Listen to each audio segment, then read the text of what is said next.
Again here at allpointstv.com, and we are now doing the program week of Thanksgiving. Hope you have a nice holiday in 3 days on Thursday, and have your family over. Do not get overly concerned this time as you were in 2020 about having your grandparents over for dinner, because we were told in 2020 if they came over, we're gonna be putting them in danger because of COVID. And we fell for that one, but they can't fool us with that anymore. So we're gonna have a good Thanksgiving, hopefully, for our families. And I already bought my turkey, so I'm looking forward to it. And we're gonna give thanks to the things we have to give thanks to in this country, because we all have things to be thankful for. And I know I'm gonna be giving a lot of thanks for the things that have happened to me in the last year of my family, and looking forward to that holiday.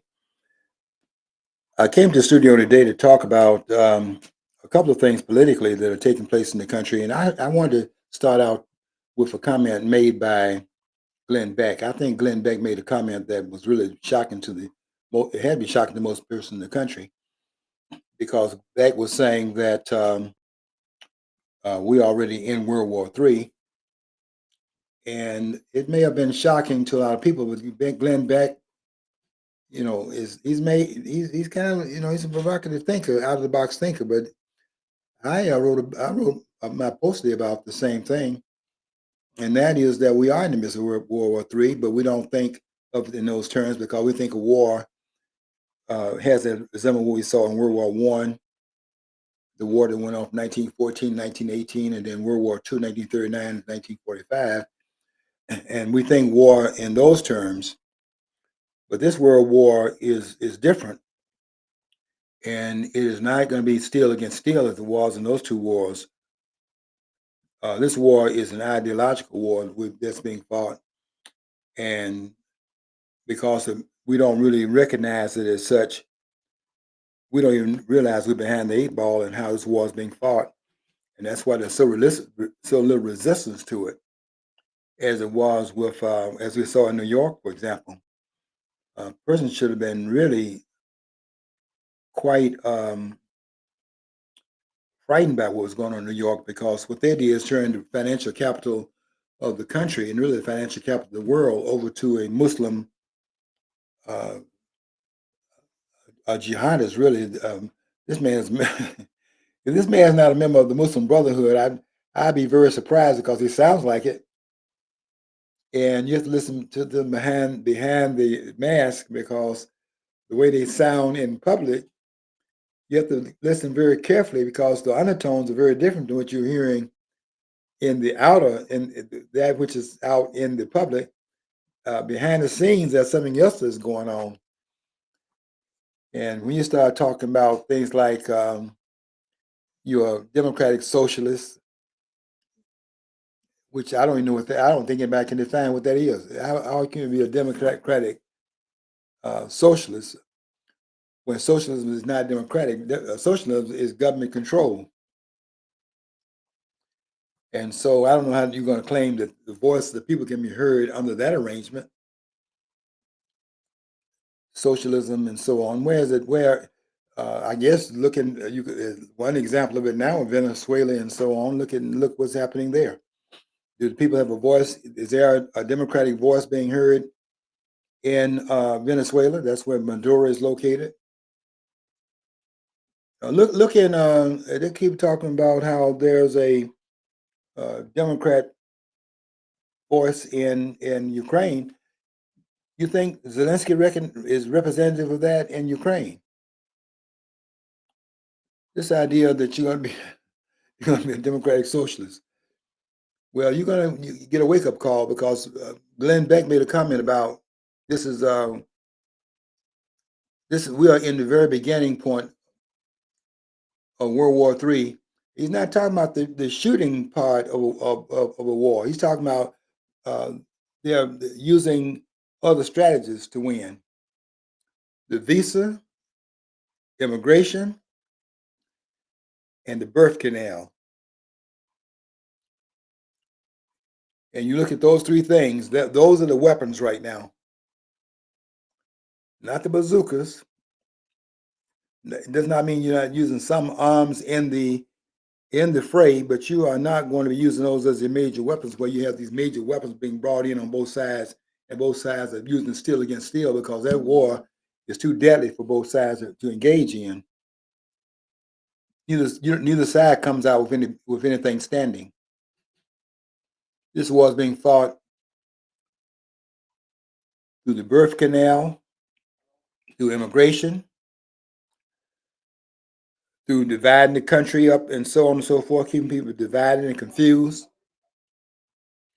And I was horrified when I saw the fallout that occurred between two patriots. I know both of them on the same side as far as their patriotism toward the country. Marjorie Taylor Greene. I don't think you can have a person that's more down with MAGA than Marjorie Taylor Greene. I don't know of anyone in Congress that can compete with her support before she had a fallout with Trump over some other things that should have been patched up. Since if both of them are on the same team, and you have a fallout over something that's really based upon what is needed for the necessary for the country to get some of the problems resolved. This petty stuff has got to be a point that you overcome. That needs to be overcome for the bigger picture. And for Marjorie Taylor Greene and Donald Trump to fall out to the point where he's using these words that she's a traitor and threatening to run someone against her in the primary, and then she responds by trying to injure Trump by standing down, and that would weaken the number of persons that would be needed now to get a majority in the House. And once there is a majority in the House, the President of the United States is going to be, I tell you right now, once that majority is lost in the House of Representatives, the first thing on the front burner is the impeachment, the third impeachment of Donald Trump, because they want to stop this MAGA agenda. They want that stopped. And you look at all the things they did to bring that about. You don't need me to throw any ammunition out there to them to load the guns back up to start shooting you with. They already got the ammunition, and they're loaded, locked and loaded, to bring this administration down. And you don't need to have this friction between Marjorie Taylor Greene and Donald Trump. And she was a very great ally of Donald Trump. They don't agree on everything. She didn't agree. Her thing was that, yeah, MAGA is make America great again and put America first. And she thought there was too much attention being focused upon the foreign policy and not enough on the domestic policy. And she was decrying that. This is a spat. That's an in-house spat that could have been worked on behind closed doors. But when you start coming out saying that she's a traitor, you're putting it out there. It's gone a family spat. Another thing is, I would say you're dealing. I think, is acting more like indifferent to the country by considering more about Israel and Ukraine than he is about the domestic things going on. And I think I don't think it's treasonous. I just think it's highly suspect to why he's so concerned about it. Marjorie Taylor Greene was saying, "Come rein us back then. Why don't we start going back this direction?" I was surprised they would use that language, given the fact that kind of language now is very explosive in this environment. I'm sure this guy Tyler Robinson, who shot Trump. What was that? I'm talking about Robinson now. Robinson was it? The one that shot. Oh, that was Cross. Thomas Cross. Yeah, I guess. Yeah. Thomas Cross. Yeah, Thomas Cross, the one that shot Trump in Butler. Robinson is the one that shot Kirk, but the one that shot Trump. This guy was actually at one time supporting Donald Trump, but then he made a radical shift in the other camp. And what would have caused that? What would cause a person to be supportive of Donald Trump, who was talking about MAGA, and then what would have made him now want to kill the man that he once that he once supported, because he supported Donald Trump at one point in time. What made him start writing those things on social media that was criticizing of Donald Trump? Because this man thought they were doing something patriotic, and I don't. You have to. We have to be very careful today, because these people actually, some of them think that they're doing the right thing for the country, and they're out here. I don't know how you can be that twisted, but that's you got to take that in consideration. Some people are that twisted. How does Charlie Kirk, at 31 years of age, with a 13-year history of doing things that this man was using a biblical based defense of the country that was founded upon the tenets of Christianity, and using that on the college campus and as a talking point.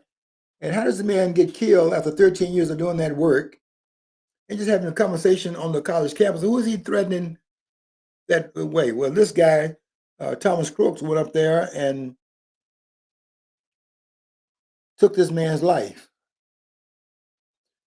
And when I saw this conflict between Marjorie Taylor Greene and Donald Trump, I think they're both trying to do things that will make the country great again. But it can't be made great if they're going to, if you're going to have people that's really got an agenda to do things well for the country, and they start getting off in these little tangents, and they can't get past these quirks and their personality differences and things of that sort, and they won't stick together and keep the big picture in mind and keep on getting sidetracked and diverted from the goal they've set. I don't know if you're going to get there, because the enemy that we're facing is focused. And they are determined to bring about Islam. That's what this is about. They are totally focused upon a one world government. But not a one world government as we're talking about on the United Nations. That kind of thing is past. That's what's that guy's name? This radical professor. He's a Marxist professor, but this man he's saying that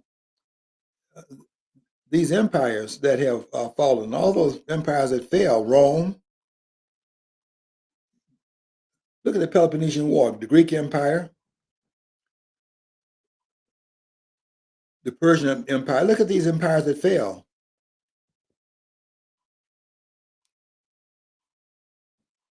They fell from within. They decayed from within.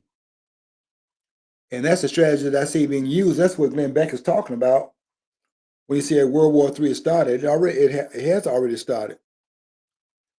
But we expect it to be steel against steel. That's not the way this war is going to be fought.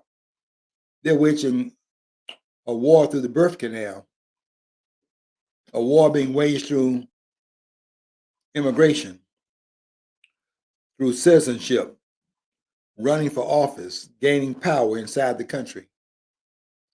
And I see Saul Alinsky's strategy all over this, because what Saul Alinsky did, the difference between his acolytes and Saul Alinsky is that Saul Alinsky, in his rules for radicals, the 12 rules he set out, was to irritate the ones in power, to make it difficult for them to govern and so on and so forth. But his acolytes, and there are two of them that we can point to that's out in the public right now, and that's Hillary Rodham Clinton and Barack Obama. They're both Alinskyites. And their strategy was to take Saul Alinsky's idea and take it one step further by not just agitating against power, but become the power and agitate from within the power itself. Not outside the power, but inside of the power structure. And that's what we see the Islamic fascists now doing the same thing. They are now practicing jihad, and they're not practicing it from Saudi Arabia or practicing it from some of the Islamic countries. They're practicing inside the countries that have yet to fall under the Islamic banner. You better start listening to people like Farage over there in England. I think he's running for prime minister right now. Better start listening to what this man is saying here. He's telling the United States don't fall and don't go in the same footsteps as they did over there, because London is already gone.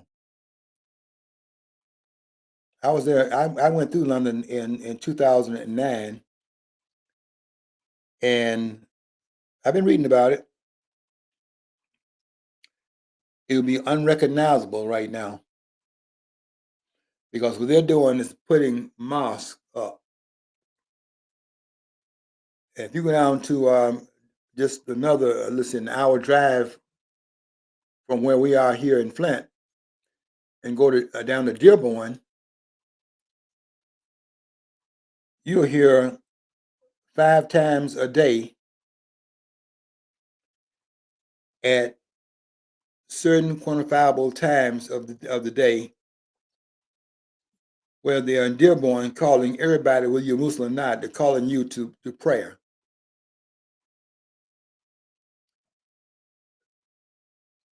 And it does not matter whether you are a Christian or not, you're gonna hear that prayer. You know what I don't like too, though, is like the liberals, though, or the people are always like they're always denigrating Christianity or being critical of Christianity, and they'll say, the call to prayer is no different than church bells, which I find. But I mean, let's face it. Let's face it. That yelling back and forth and stuff like that, that raising pitch and stuff. That's more disruptive than them bells ringing. You put that in the background, okay? But another thing is too, what's going to happen now? They always kind of roll their eyes when they talk with Christians about the Christ being the center of their life and all this stuff. But now they also have mosques, but now they choose to actually stop traffic in the middle of sections of the intersections to do their prayers. That's ridiculous too. So I mean, they're saying they're not being disruptive, but they are. And that's jihad. Another thing is too, how is the left going to reconcile trying to embrace and to get everybody pleased the transgender, the gays, the lesbians, all that other stuff, along with Islam? Those things are definitely not going to be able to be. There's not going to be a working in a relationship with any of that. I don't see how that's possible. John, they're really fighting this war on all fronts. They're not fighting it militarily. That's a lose proposition. They have to fight this. This war cannot be won that way. We're too powerful to fight. To see this is why it was not a bad idea for Donald Trump to name the department the Department of War, because you cannot be out there being legitimate saying there's a Department of Defense, because defense against whom? Who are you going to be defending against militarily? You see, in a country that's going to attack the United States directly,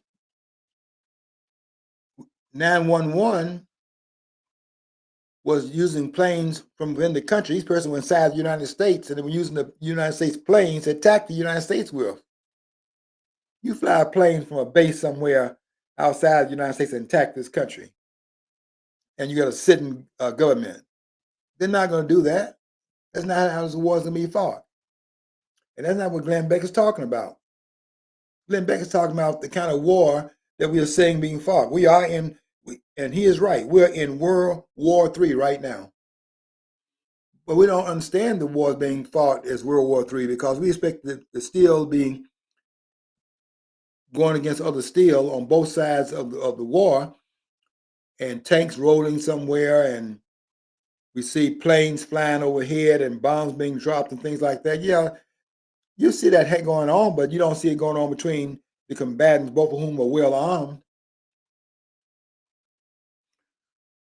That's what Kim Jong-un was trying to say to Trump when Trump was saying you could turn North Korea into a beachfront, and we'll help you build that if you get rid of your nuclear weapons. And he's not going for that. He understands that that's a talk that Gaddafi fell for. He's not going for that.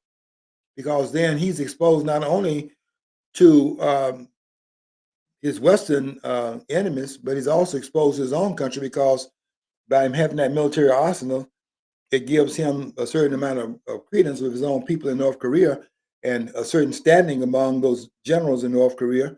Without that, his baggage is a little bit out front at that point. So that was not going to happen, but that was a talk that he's going to get rid of his nuclear weapons. He's not going to get rid of his nuclear weapons, because that's what keeps him in power. But it doesn't keep Maduro in power, and that's where that people should pay attention to what's going on in Venezuela. And I'll tell you another jump off point that you pay attention to, and that is in Burkina Faso, in West Africa, under this person named Ibrahim Traore. I became in contact with his name and some of the things he was doing when I was in Africa last year, and I saw where this was going. This was a serious move, and I saw the move for what it was, an endangerment, because that BRICS is now an alliance that's controlling about 29%, maybe as much as 35%. BRICS controls 35% of the world's economy, and to have Burkina Faso in that alliance with the gold that's in those mines in that country, to have that kind of that mineral wealth in BRICS and not in NATO, to have the line there, that is a threat to the world hegemony that is right now slipping through the fingers of the Western leaders. And they're seeing it not only slipping through their fingers to what's going on internationally, they're seeing it slip through their fingers of what's going on inside their own country, because they're fighting this war both outside and also within the countries themselves. I've been going through Brussels. Brussels, I'll be stopping off in Brussels for a while. I want to look over the layout in Brussels, because Brussels, I understand now, has what I've heard some. I hate to quote these numbers. I'm going to check these numbers out, but I heard some frightening numbers about of the number of Muslims that are now in Brussels, and that's what they're doing in Minnesota. I was saying that Hubert Humphrey was the senator there under Johnson back in the day.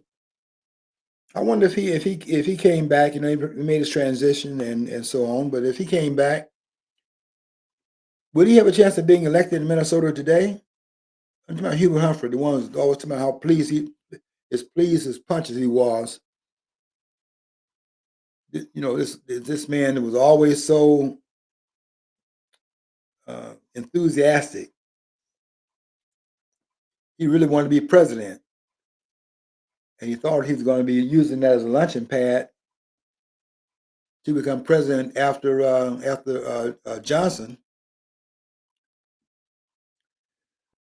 But on the way to the presidency, being pleased as punch was not enough, because there was these other politics were going on at that time. And what happened to stop that train was Ronald Reagan. And of course, as you know, a number of other things occurred there as well. But what stopped that, because he was really a formidable candidate at one point, but let him come back now and go into Minnesota, where they have in Minneapolis, they placed in one location in Minneapolis, where they had the riot, the George Floyd problem, and so on and so forth, where they made the mayor of Minneapolis come out and kneel in that city.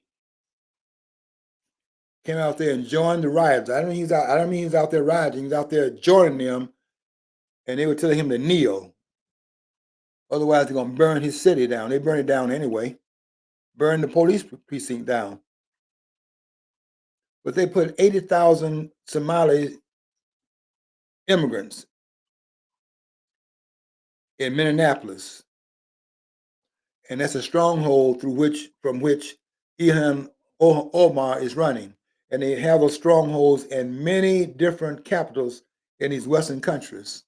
In London, they have it. Look what they did in London. With the mayor of London was Muslim. And you don't see this. You don't see what's going on here. You don't see what Glenn Beck is talking about. And you're out here fighting these little frivolous fights among yourselves, and rather than uniting and understanding that you got bigger fish to fry, and you're out there fighting among yourselves over frivolous nonsense, calling people a traitor because they don't agree with everything that you do, and they have some homage about some things that they disagree with in your policy and want to talk to you about it and want to criticize the policy as they have a right to do. And what you should do when you get criticized is to look at the policy, see if in the criticism, the critiques are accurate enough or have enough credence that you need to look at it and reconsider it based upon the person making the objection, because you cannot import with Marjorie Taylor Greene an anti-MAGA emphasis on why she's saying the things she's saying, because she's not anti-MAGA. The woman was one of the strongest supporters of MAGA inside that camp. That Marjorie Taylor Greene was going into certain places where the rallies were being held for Donald Trump. In 2020, she was going to those rallies and so on and so forth. When the man lost, she was still supporting him. Not that he lost. I mean, when they said he lost. The way I see it, she's actually more of a loyalist to the country than, right. I hate to say this, but Trump is at this point. Oh, no question about it, John. She's saying, "What about us?" Oh well, and he's getting megalomaniac, like a megalomaniac. He's almost becoming de Fuhrer or something like that. But he has everybody who disagrees with him is committing treason. That's a problem. Yeah, that's a problem when you are the only one that can speak. MAGA is not just Donald Trump. It is Donald Trump, but then just the president. The president is at the head of the party, but the people in the MAGA movement are the ones that want to move this agenda forward, and they're the ones that went there to the polls to put down this insurrection that occurred in 2020. They voted for Donald Trump in 2022. In 2020 they voted for Donald Trump again. They gave the man 75. They gave him 75 million votes in 2020. You can't tell me that the man got 13 million more votes than he got in 2016. He went up 12 million votes as an incumbent president, and he lost the election because Biden got 80 million votes, 81, 82 million votes. So Trump lost the election by the ones that counted the votes, because it's not the votes that count, it's the one that count the votes. That's what counts. The difference is who's counting the votes. And I've never seen an election where an incumbent president runs stronger as a incumbent than he did as an outsider, and that's what Trump did. He was a total outsider because he never held a political office before. Didn't have any military service. And the man came and won, and they show you this discontentment they have with the status quo, because the man never won. He never ran for an election before. The first time he ran, he won. He had no military background in service. Just a person that was coming with a new message of making the country great again. Anybody, who doesn't believe in making the country great again? But when you do that and do something that's stunning, that astounding, and that was very astounding, very astounding, and very stunning that he would win under those circumstances, because it's never been done before. We never had a president before that had no political experience and had no military experience to become president of the United States. We've had some that didn't have political experience. Andrew Jackson, George Washington.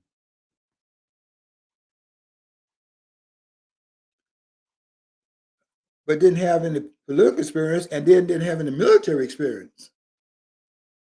And that never been done before. And I can see how that may kind of make you think it's all. Sometimes you got a person that's hiding in the bush, and the two guys in like in this street in the west, and the guy in the bush is in there with a gun, and the guy's out there and they're squaring off and they're getting ready to fight, and which one's gonna be the quick draw? And the guy in the bush, when they both reach for the gun, the guy in the bush shoots the other guy, and then the guy who's shooting in his behalf will start thinking, boy, I'm really bad, not knowing that some of the shooting, the shot didn't come from his own gun. He was shooting his gun, but the one that actually got the guy was that guy in the bush doing the shooting. But he thinks it's him. It's easy for you to get carried away with it's about you. And I think that Trump doing that, which is extraordinary, was extraordinary for the win in 2016. It never been done before. It was something that had to be looked at, and I knew I had seen it coming. I saw the numbers. I saw the rallies. I saw what Melania saw, because Donald Trump was saying that he didn't think he won the election when when the vote was being. He told Melania, "I've done all I can do," and now it's in the voters' hand. But I don't think I'm going to win, because they had the polls that were showing this outcome and showing that outcome, and the early voting was showing this and showing the other thing. Nobody was showing he was winning, but that was showing. They were showing what they were showing what they thought would be the outcome. So they tried to show that he was losing when he wasn't losing. What they were doing, counting the votes in places where he would lose, and then trying to extrapolate that as the way the votes were going throughout these states. And Donald Trump had gotten very pessimistic about his chances, and Melania told him, she told him, she had seen those crowds too. She saw what all of us saw. We saw those crowds. I went out to Las Vegas in 2024, and I saw the crowd that was out there at the rally that Donald Trump had in Las Vegas. I was visiting my timeshare, but I went out there to the rally that they had in Las Vegas, and I saw all those Hispanics in there. I was in there, but I was in there as like the Lone Ranger. There weren't too many blacks in there, but that place was full of that arena was packed. And I looked in that arena. A person came up to me in that arena. She happened to be from Michigan, and I guess she was surprised I was there. Black girl. She was a University of Michigan person, but she's out there. I don't know what she's traveling with Trump or what, but she was surprised. She came over to me and we started talking about things, because she was surprised I was there, because there were not that many blacks there, but that place was full. But it was full of Hispanics. And I came away after that was over. I said, "Well, look, this race is over. If that place had that many persons coming out in that rally, and they not been bussed in there, and I had come a little bit late, but I had to go and find. I had to park in Siberia, so to speak, and had to walk about how far did I have to walk? I had to walk quite a distance to get to the place where he was speaking. But I knew then. I came back and said then this race is over. If they're saying that he needs the Hispanic vote and he needs the black vote, I saw the blacks already beginning to move in the numbers they need that the Democratic Party need to have them not to move in order for them to establish the kind of vote they needed to get Biden in there. At that point, Kamala Harris in there. They were bringing all these people out talking about got to get the black men back on that reservation, and brought Spike Lee out in public, and brought this other muffin head out there, and they're going around trying to uh, make people afraid, not afraid, but make them feel like they were traitors. You know, this word, they keep throwing this word out, that they are traitors by not towing a certain line. And they brought Spike Lee out there as if he had the creds, and he making his accusation, and some of the others. And that 20%, that 15-20%, I saw that as being that's major. It doesn't sound like a lot, but that's major because you need 90% of the black vote. But I'm like Ann Coulter here. Rather than stressing that he needs to get this percentage of the black vote, Donald Trump needed to get the vote that he got in the strongest base, which is the white vote, and that's what and he should have been stressing that vote because that's where he had the moxie to win that election. But you see, that's they made that racism. If you're running and whites are supporting you, the new racism today is if you're white and you're doing anything, that's a racist act that you're involved in. And they made that part of this political music today in this country. People are falling for that nonsense. But you hate to see people getting broken up from each other when they both really have a lot to offer in the same politics, because Marjorie Taylor Greene is on the same page as Donald Trump is on. In some ways, she's on that page a lot stronger than he is because this woman was MAGA to the core. One of the persons that supported MAGA, I mean, vociferously supported MAGA, when the others were like piecemeal. They were doing it because they were afraid of the consequences if they did not get on board. But there were a lot of them that were on board only because they understood the political danger their careers would be in if they did not support MAGA.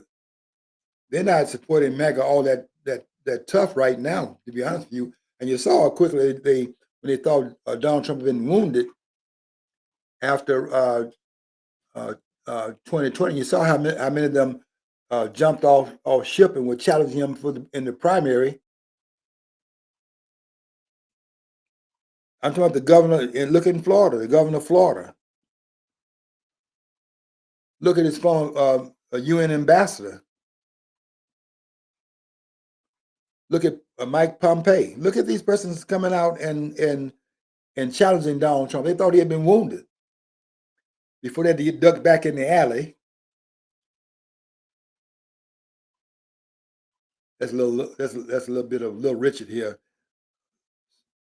Saw Uncle John with bald head Sally. Saw Mary coming. They ducked back in the alley. Yeah, they ducked back in the alley. They thought they saw Mary coming, and that was Donald Trump coming. And when they found out it was him coming, they ducked back in the alley. But look what they did when they thought he had been wounded. You think they were MAGA at that point? No, they weren't MAGA at that point. They were MAGA at this point because they got back. MAGA got back in charge of in the forefront of the party, and they had to get back in line. They're not with MAGA. Marjorie Taylor Greene was more with MAGA than any of those others were. Another thing, another person too that's that Trump's been like denouncing lately and calling him. I mean, childish names. I think Thomas Massie. Well, Thomas Massie, I think, represents more of the libertarian section of the Republican Party. He does, and I think he's really, even though he's going to be term limited, Trump is. I think by going so, I mean, he's saying he's the worst, guy we have, which is that's BS. It's not. He's got a good track record, from what I understand. So I think he's shooting himself in the foot in the Republican Party overall by going after Massie. What are your thoughts? I think, John, I've been very surprised. I'm looking at Trump's candidacy because I understand the magnitude of what we're up against, and I'm not going to allow frivolous things to keep me from supporting him. I understand the danger that this country's in, and we got to overcome a lot of things that will be underneath that play out a little bit differently and don't have as much. It does not have as much of a consequence upon the country's direction, and I have to go with the direction the country has to be in order for it to be in a position to save itself, because this country is in serious trouble, and I'm very much aware of that, and so are a lot of other people aware of it. But I don't. That does not mean I'm in lockstep with the things that Donald Trump is doing in every arena, because there's some things Donald Trump is doing. I'm not. I think that what Donald Trump is doing with the tariff policy, is a problem. That's a, that is not that he doesn't have the authority under the Constitution to engage in it, because there's nothing in the Constitution. I'm telling you, as a constitutionalist myself, I understand the document better than anybody in this country. I heard. I watched Turley last night on Mark Levine's program, and I know he's introduced as a constitutional scholar and all the rest. These person not constitutional scholars. They are constitutional lawyers.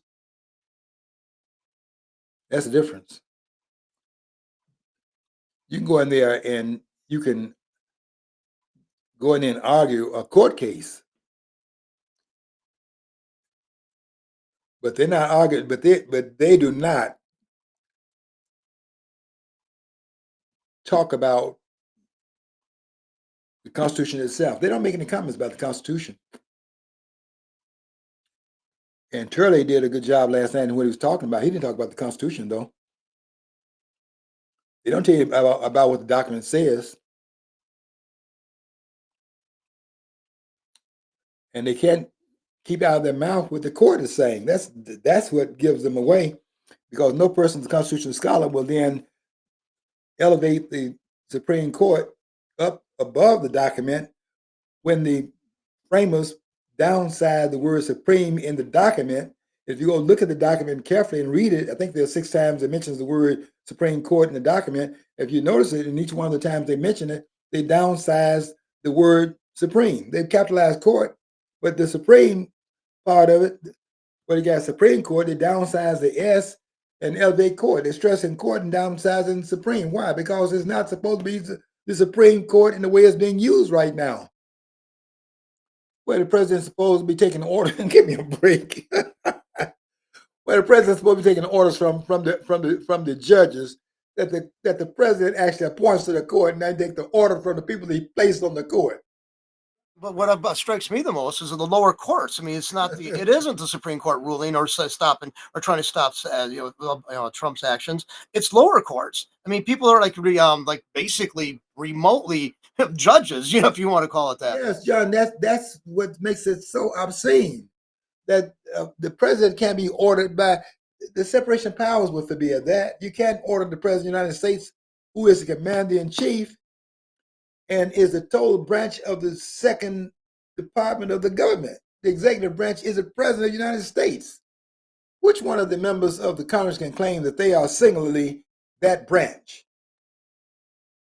You got 435 members in the House, you got 100 members in the Senate, and here's and you got 9 members in the Supreme Court, and here's a president in executive department under Article 2, and he's the only person there that is the head of that department. The president is. They put that in the hands of the great George Washington, the greatest president this country has produced.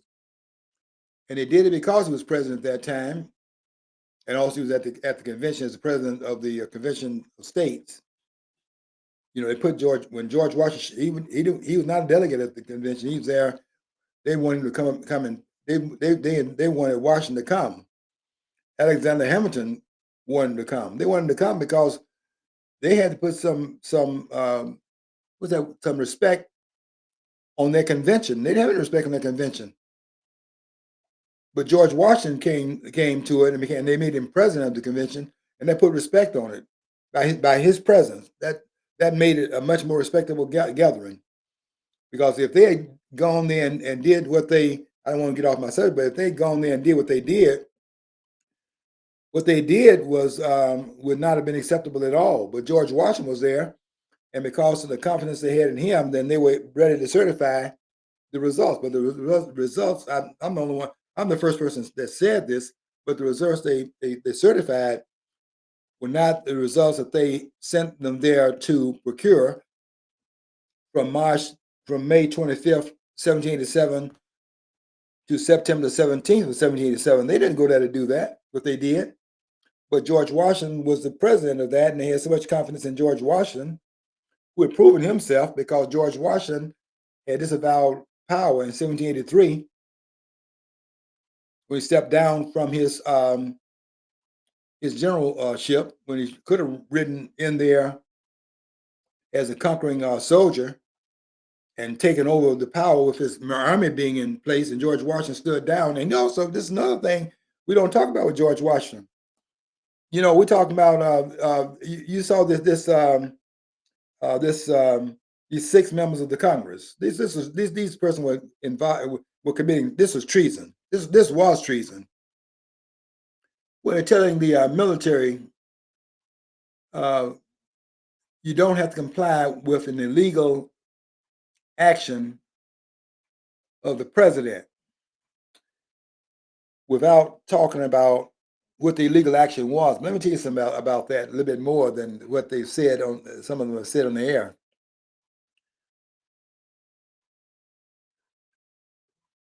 The president cannot give an illegal action, cannot give an illegal order.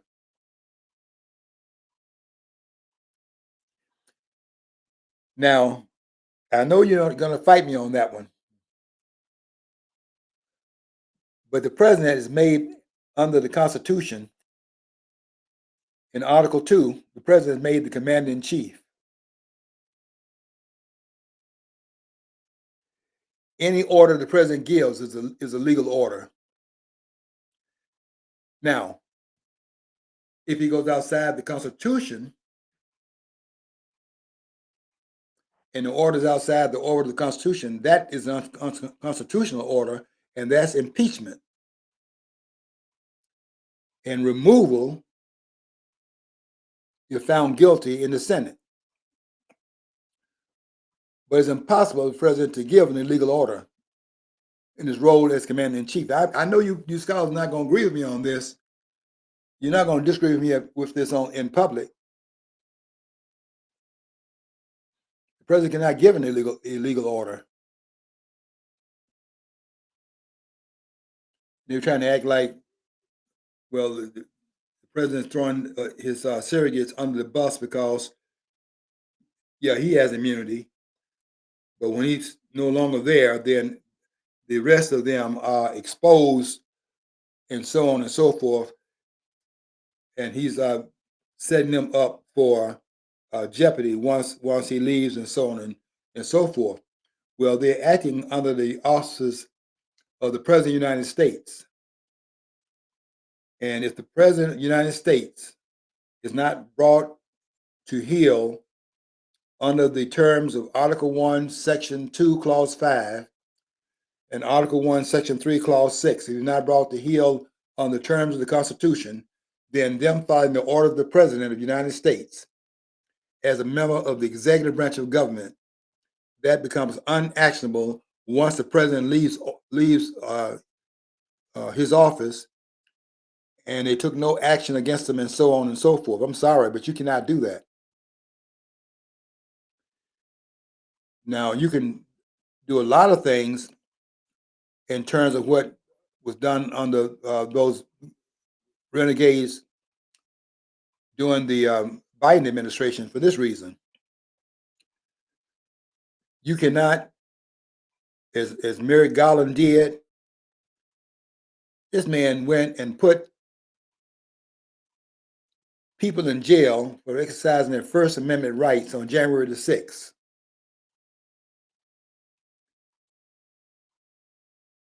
Ain't nobody ordered that.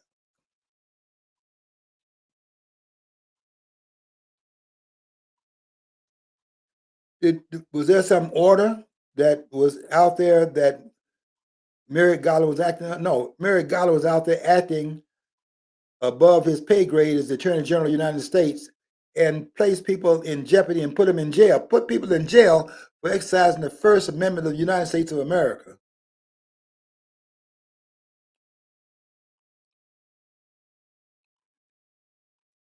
Now, what would have happened if Biden, listen carefully here, if Biden had ordered that to go on, and that order can be found, let's say it's in writing where that action was in fact taken, the order of the president. The president was really a mental condition to really do any ordering, because the president we now know was this country being run by the auto pen. We don't know who those persons were.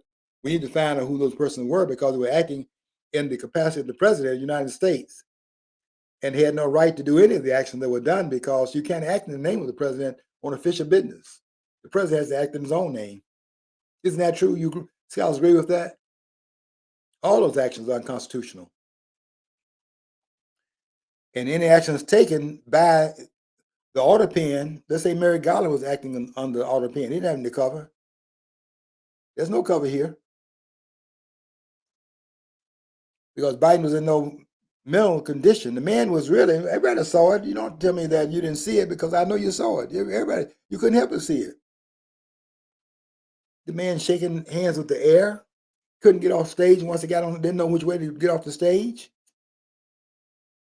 Was trying to quote different things that everybody knows from the documents of the country. We hold these truths to be self-evident that all men are created equal, that they're endowed by their Creator with certain inalienable rights, among which are life, liberty, and pursuit of happiness. And the man gets that twisted and mixed up and stumbling all over the words.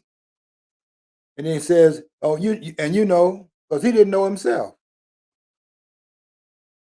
There's no order this man is given. That's these persons in those departments acting upon their own, and they're all liable because of that. That's the liability that they have. But the president ordered them to do that, and acting on the orders of the president of the United States, he's the executive office holder. You don't have to go up to him and remove that cover that he acted under and bring him to heel. You can't do anything about that.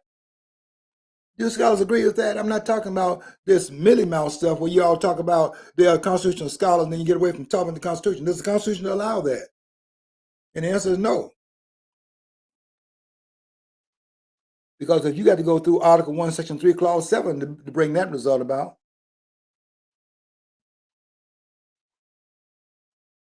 And what Article 1, Section 3, Clause 7 requires is that you get to, first of all, make the president, turn the presidential office, the president, into a civilian,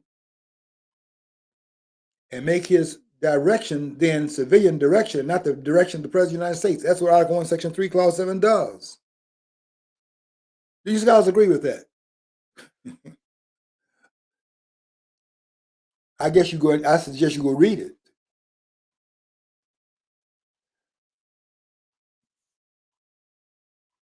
We don't need to have you, Mr. President, going after the person that were in your wheelhouse when nobody else was there.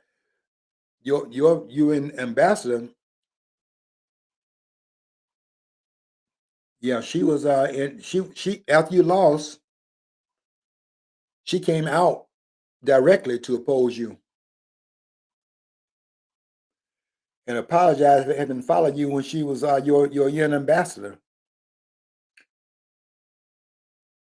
and then ran against you because they came out the woodwork.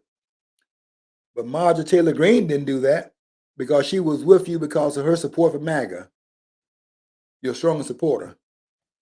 And then to turn on her as happened and call her a traitor, that's very unfortunate that would happen.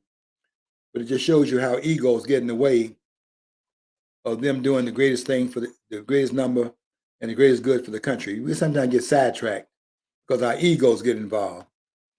And Donald Trump did some extraordinary things now. Don't get me wrong about the election in 2016, because that never been done before. I can see why the ego get out there and get in the way. You're that man in the bush that's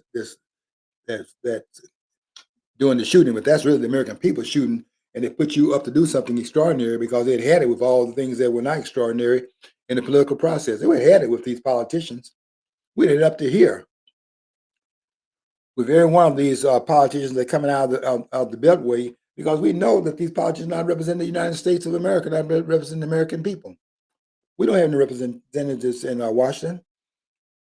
The Democratic Party, the Republican Party, these are not representing the American people. These persons up there are representing themselves. They're representing their reelection. And they won't go home when they go there, when they should have gone there to do some official business. And once they do the official business they want to do, then they step down and let someone else come and do some other works that they're more qualified to do. But they want to stay up there and make that a career. Never intended to be that. People were tired of them. That's why Donald Trump was able to do that extraordinary thing that he did. But he had a lot of help from people that bought into the MAGA movement. This is the greatest movement that's ever been. This is the greatest political movement that's ever been created. But it wasn't created by one man. It was created by a whole lot of people that kept going back and forth every 4 years, every 2 years, going back and forth, one party to another, and getting the same result. And they finally woke up and recognized that's not going to get it by going back and forth to the parties. We need to have some new blood injected into these parties. And they had Donald Trump is that new blood in 2016, and they injected him into that mainstream and put him in there to go in there and do what he did, which was to challenge the status quo. They put him there to do the status quo. The American people were the shooters in that bush. And to oppose Donald Trump and him taking that so personally and then calling the person a traitor, you mean a person cannot say anything against your outlook, your viewpoint? And if they do that, they're a traitor? If there's a person that's not a traitor in Congress, a person that's a strong MAGA supporter, don't mean she's a strong supporter anymore of Donald Trump, but she's not against the MAGA movement even now.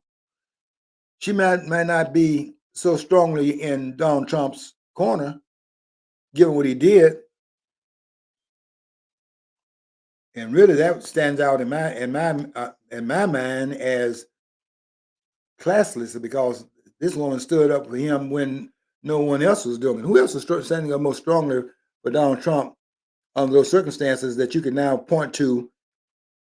You certainly can't do it with his Mike Pence. Look how Mike Pence turned against him. Because Mike Pence was acting, he wasn't acting under the color of law by what he did on January the 6th. This man was acting against the color of law. There was nothing that allowed him to take the action that he took. He should have remanded those votes that were being contested back to those states to let them remedy the problem. They had sent these bogus votes to Congress. He should have sent them back to let them redo that and send them back again. He didn't do that. Look at how he betrayed Donald Trump. This fallout was this was very, very bad.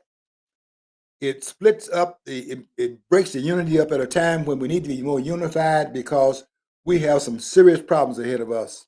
We're in the middle of a war. And Glenn Beck, you had enough nerve to say that out in public over the airway, and you are exactly right. And I'm doing a 3-part series. Hope you'll read it, Glenn Beck, because I'm on the same page you are, but I'm backing you up with some data about why that is true. But you see it clearly as well. And we need to have our team, the MAGA team, which is bigger than any one person, to stay together and get the job done that they put you in office to do in 2016, and then reelect you again by even larger numbers in 2024 by an additional 12 million votes in 2020, and then by a certain same number of votes in 2024. They never left your camp. Let's put this back together again and get back to business at hand and stop getting sidetracked. And Donald Trump, a lot of that's in your wheelhouse right now. Okay, I got to get out of here. I want to have you follow your dream as always. Don't forget to follow your dream, because if you don't follow your dream, you'll never know what's on the other side of the rainbow.